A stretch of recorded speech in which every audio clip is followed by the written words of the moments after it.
Telenovela PH. Love, romance, fantasy, kwentong aabot sa puso at imahinasyon. Lucas and Althea Stories. Anino sa Liwanag. Isang pag-ibig na isinilang sa gitna ng dilim. Episode 24. Ang pintong nasa pagitan. Tahimik ang silid na kinalalagyan ni Althea. Ang ilaw sa kisame ay mahina. Sapat para makita ang mga pader. Hindi sapat para abutin ang sulok ng anino. Biglang may yabag sa labas ng pinto. Huminto ang tunog. May bumukas, hindi buo. Parang sinadyang mag-iwan ng dilim sa loob. Isang figure ang pumasok. Babae ang tindig. Mahinahon ang galaw. Hindi maabot ng ilaw ang mukha niya. Ang nakikita lang ni Althea ay ang hubog ng katawan. At ang aninong kumikilos kasabay ng bawat hakbang. Sa labas ng pinto, nakapwesto si Severo, nakabantay, nakikinig, hindi nakikialam. Hindi ka namin kinuha dahil sa kung sino ka, wika ng babae, mababa ang tinig. Kinuha ka namin dahil sa kung ano ang kinakatawan mo. Napahigpit ang hawak ni Althea sa gilid ng upuan. Kung gusto nyo ng mensahe, sagot niya. Bakit ako ang ginawang mensahe? Isang sandaling katahimikan. May mga sugat na hindi gumagaling, wika ng babae. May mga panahong kailangang hintayin. 16 na taon. Bago muling huminga ang galit. Nanlamig ang likod ni Althea. 16 na taon. Mahinang ulit niya. Hindi mo kailangang malaman ang lahat, tugon ng babae. Hindi pa. Lumapit ang figure ng kalahating hakbang. Hindi para takutin, kundi para iparamdam ang lapit ng panganib. Isa ka sa mga piraso sa larong matagal nang nakahanda, wika ng babae. Hindi ka namin sasaktan, maliban kung pipiliin ang liwanag na pumasok sa dilim. Tumalikod ang figure, sa paglabas niya, muling bumalot ang anino sa mukha. Parang sinadyang manatiling hindi makilala. Sa labas ng pinto, bahagyang tumango si Severo. At sa loob ng silid, naiwan si Althea na may tanong na hindi pa dapat masagot.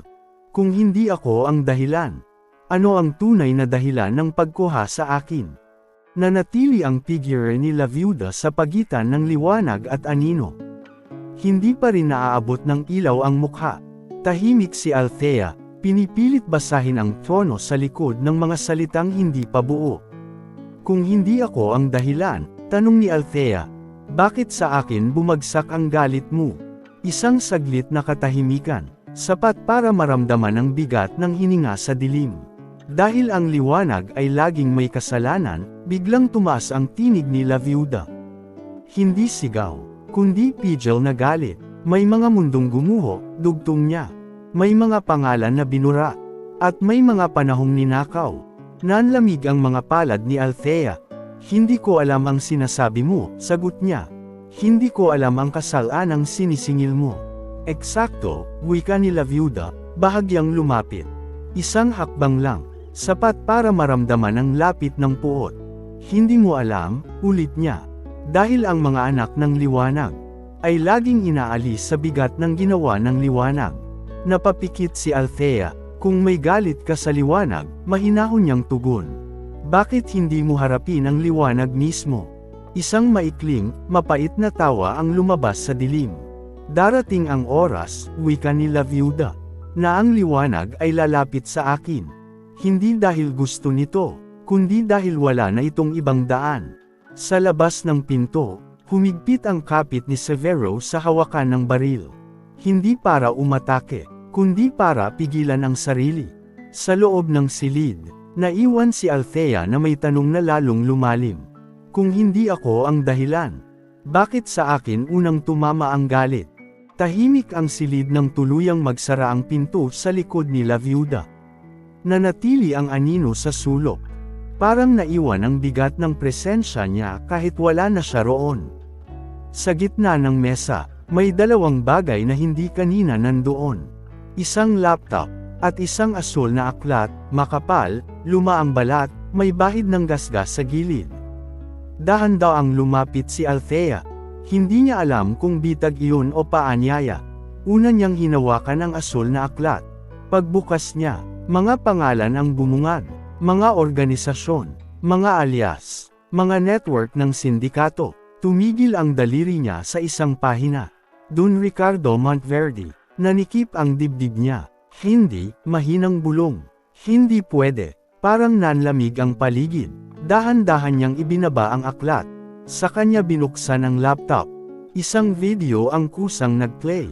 Sa screen, isang lumang footage. Malabo, nanginginig ang kuha. Isang lugar na nilalamon ng apoy at sigaw. May mga taong tumatakbo. May mga taong lumuluhod. Maawa kayo. May mga bata. Biglang may pumutok. Dugo sa dingding. Sigaw na naputol. Napahawak si Althea sa bibig. Sa gilid ng frame, may isang batang babaeng umiiyak. Yakap ang katawan ng 2 taong nakahandusay sa sahig. Naliligo sa sariling dugo. Hindi malinaw ang mukha ng bata. Pero malinaw ang takot. At sa dulo ng video, bago tuluyang mag-black screen, may isang lalaking nakatalikod. Hindi makita ang mukha, ngunit ang tindig. Ang tindig ay pamilyar, parang may biglang humila sa dibdib ni Althea. Hindi pwede, hindi pwedeng totoo. Sa mesa, nanatiling bukas ang asul na aklat. Parang naghihintay ng susunod na pahina na bubuksan. At sa katahimikan ng silid, ang tanong ay hindi na kung totoo ba ang nakita niya, kundi kung handa ba siyang harapin ang kahulugan nito. Napaatras si Althea mula sa mesa. Parang nasusunog ang mga mata niya sa napanood. Parang bumibigat ang hangin sa bawat paghinga. Hindi yun totoo. Bigla siyang napasigaw. Hoy! Ikaw! Sigaw niya sa direksyon ng pinto. Bumalik ka rito. Sumugod siya sa pinto. Sinuntok ang bakal. Hindi yan totoo. Gawa-gawa mo lang yan. Sigaw niya, nanginginig ang boses. Hindi ganyan ang ama ko. Hindi siya ganun. Walang sumagot. Sa labas, ang katahimikan ay parang pader na hindi niya mabasag. Bumalik ang tingin niya sa laptop. Nakapilmi ang huling frame ng video. Ang batang umiiyak. Ang mga katawang nakahandusay. Ang lalaking nakatalikod. Hindi yan totoo. Mahinang bulong ni Althea, parang sinasabi sa sarili. Hinawakan niya ang asul na aklat. Isinara ng mariin. Hindi ko papaniwalaan. Giit niya, hindi ako papayag na sirain mo ang mundo ko gamit ang kasinungalingan. Ngunit sa kabila ng pagtanggi, may isang bagay na hindi niya maitanggi. Ang bigat sa dibdib niya ay hindi bigat ng galit lang, kundi takot na baka may bahid ng katotohanan ang dilim. Mula sa labas ng silid, dumating ang boses ni La Viuda. Hindi sumisigaw, ngunit malinaw na naririnig sa loob. Huwag mong sirain ang mesa, wika niya. Hindi ka namin ikinulong para magwala. Ikinulong ka namin para makinig. Humigpit ang kamao ni Althea. Hindi ako maniniwala sa kasinungalingan mo. Sagot niya, nanginginig ang boses. Kung gusto mo akong saktan, gawin mo na. Huwag mo nang idamay ang mga taong mahal ko. Isang sandaling katahimikan. Kung gusto ka naming saktan, tugon ni La Viuda. Matagal ka na sanang nasaktan. Lumapit ang mga yabag sa labas ng pinto. Hinto sa mismong harapan. Hindi lahat ng katotohanan ay inilalatag ng buo, dugtong niya. May mga katotohanang hinahati, para hindi ka tuluyang mabasag sa unang tama. Napapikit si Althea, 16 na taon, wika ni La Viuda. Hindi yun isang eksena sa video. Iyon ay mga gabi na hindi natapos. Mga umagang walang dumating. Hindi ko kasalanan ang nangyari noon, sagot ni Althea. Hindi ako bahagi ng nakaraan mo. Tama, mahinang tugon ng tinig. Hindi ikaw ang may kasalanan. Sandaling tumigil ang boses, parang may pinipigilang damdamin. Ikaw ang kapalit. Sa salitang iyon, nanlamig ang hangin sa silid. Sa labas ng pinto, bahagyang gumalaw si Severo. Hindi para pumasok, kundi para tiyaking nananatili ang pagitan ng galit at pag-atake. At sa loob ng silid, ang liwanag ay nanatiling mahina. Sapat para makita ang mga luha ni Althea, hindi sapat para abutin ang mukha ng dilim. Huminto si Lucas sa gitna ng 3 pasilyo. Pare-parehong makitid, pare-parehong tahimik. Sa palad niya, nakapilipit ang maliit na papel na may 3 guhit. Mga markang iniwan ni Althea. Tinapat niya ang mga guhit sa mga linya ng sahig. Isa ang tumugma, hindi perpekto, pero sapat para magbago ang direksyon. Sa earpiece, may sumingit na static, parang may nakikinig. Huminga siya ng dahan-dahan. Pinili niya ang pasilyong may bahagyang sira sa ilaw. Ang ilaw na kumikislap sa 2 segundo. 3 hakbang. Isang hinto, may 6 gumalaw sa dulo. Hindi malinaw kung bantay o bitag. Kung mali ito, bulong ni Lucas sa sarili. Dito magtatapos ang pagitan. Umusad siya, hindi mabilis, hindi rin mabagal. Ang galaw ng 6 sanay maghintay. Sa bawat hakbang, mas ilinaw ang pakiramdam. Ang mga pader ay hindi na basta pader, kundi mga pahiwatig na may gustong ipaalam. Sa dulo ng pasilyo, may pinto na may 3 gasgas, katulad ng marka sa papel. Tumigil si Lucas sa harap nito. Isang paghinga, isang hawak sa hawakan, at sa sandaling iyon, alam niyang ang susunod na bubukas ay hindi lang pinto, kundi isang tanong na matagal nang naghihintay ng sagot. Sa ilalim ng pasilidad, umilo ang pulang marka sa isang pano. Senadorias na may papalapit. Isang pinto ang bumukas sa kalahating tunog. 2 figure ang pumasok sa silid ni Althea. Hindi marahas, ngunit mabilis. Oras na, wika ng isa, malamig ang tono. Nanikip ang hawak ni Althea sa asul na aklat. Hindi niya alam kung bakit hindi pa ito kinukuha sa kanya. Parang sinadyang iwan sa kamay niya ang bigat ng tanong. Sa labas, nakahanda si Severo, isang tangulang ang hudyat. Ilipat, utos ng tinig mula sa intercom. Ang tinig na hindi sumisigaw, pero sinusunod. Tinakpan ang mga mata ni Althea. Hindi mahigpit, ngunit sapat para mawala ang direksyon. Habang nilalakad siya sa pasilyong umiikot, ang bawat hakbang ay parang binabawasan ang oras ni Lucas. Sa kabilang dulo ng pasilidad, may ilaw na kumislap. Route change. Ang mga pintong kanina'y bukas ay unti-unting nagsara, at sa gitna ng paglipat, may tahimik na orasan na nagsimulang yumandar.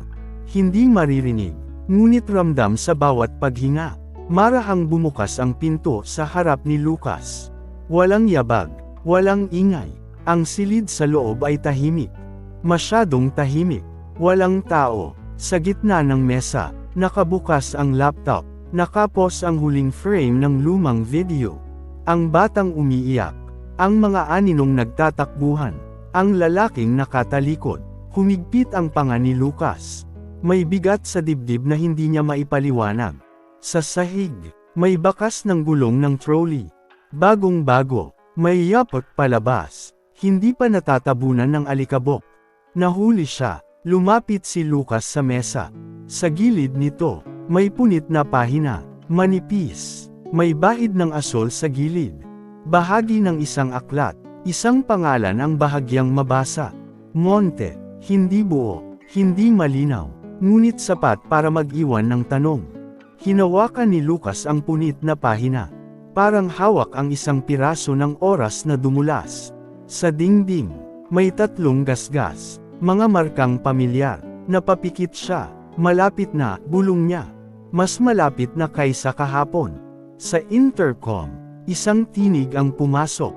Hindi galit, hindi nanunuya. Nahuli ka ng ilang segundo. At sa katahimikan ng silid, ang liwanag ay lumipat na ng silid. Iniwan ang anino sa maling oras. May tel ang bahagyang tumatakip sa mga mata ni Althea. Hindi sapat para tuluyang mabulag. Sapat para mawala ang direksyon. Sa bawat hakbang, naririnig niya ang yabag ng mga paa sa magkabilang gilid. Hindi siya hinihila, pero ramdam niyang wala siyang mapupuntahan mag-isa. Sa isang sandali, sumabit ang sakong niya sa gilid ng hakbang. Mabagal, wika ng isang tinig. Hindi galit, pero walang pakialam. Napasandal si Althea sa pader. Mahigpit ang kapit niya sa asul na aklat na nakatago sa dibdib. Sa loob ng isip niya, bumabalik ang mga larawan sa laptop. Ang batang umiiyak, ang dugo sa sahig, ang lalaking nakatalikod. Kung hindi ako ang dahilan. Bulong niya sa sarili. Bakit parang ako ang nagbabayad? Sa pagitan ng yabag, naalala niya ang huling tingin ni Lucas. Hindi niya alam kung totoo o imahinasyon. Pero iyon ang iniwan sa kanya ng kaunting tapang. Huminga siya ng malalim. Hindi para tumakas, kundi para huwag mabasag. Sa dulo ng pasilyo, may pintong bumukas. Mas malamig ang hangin sa kabila. Bago siya pumasok, napalingon siya sa dilim sa likod. Parang may liwanag na hinahanap. At sa bawat hakbang palayo, ang oras ni Lucas ay binabawasan ng dilim. Huminto si Lucas sa harap ng huling pinto. Mas makapal ang bakal, mas tahimik ang paligid. Sa kabilang panig, may mahinang tunog. Hindi yabag, kundi paghinga. Dumay-kit si Lucas sa pader. At naputol ang bulong niya. Mula sa loob, may tinig na halos hindi marinig. Lucas, nanikip ang dibdib niya. Hindi imahinasyon, hindi alaala, totoo. Althea, bulong niya pabalik. Hindi malakas, pero sapat para marinig sa pagitan ng bakal. May kumalansang sa loob, parang may gumalaw. Biglang namatay ang ilaw sa pasilyo. Sa intercom, isang tinig ang pumasok. Kalmado, kontrolado. Kapag binuksan mo ang pintong yan, may mawawala sa'yo. Hinawakan ni Lucas ang hawakan. Sa kabilang panig, tumahimik ang paghinga ni Althea. Parang pinipigilan ang sarili. Isang hakbang pa. Kung nagustuhan ninyo ang episode 24, huwag kalimutang mag-like, share and subscribe sa channel natin, at pindutin ang notification bell para sa susunod pang mga episode, sa Lucas and Althea Stories, Anino sa Liwanag.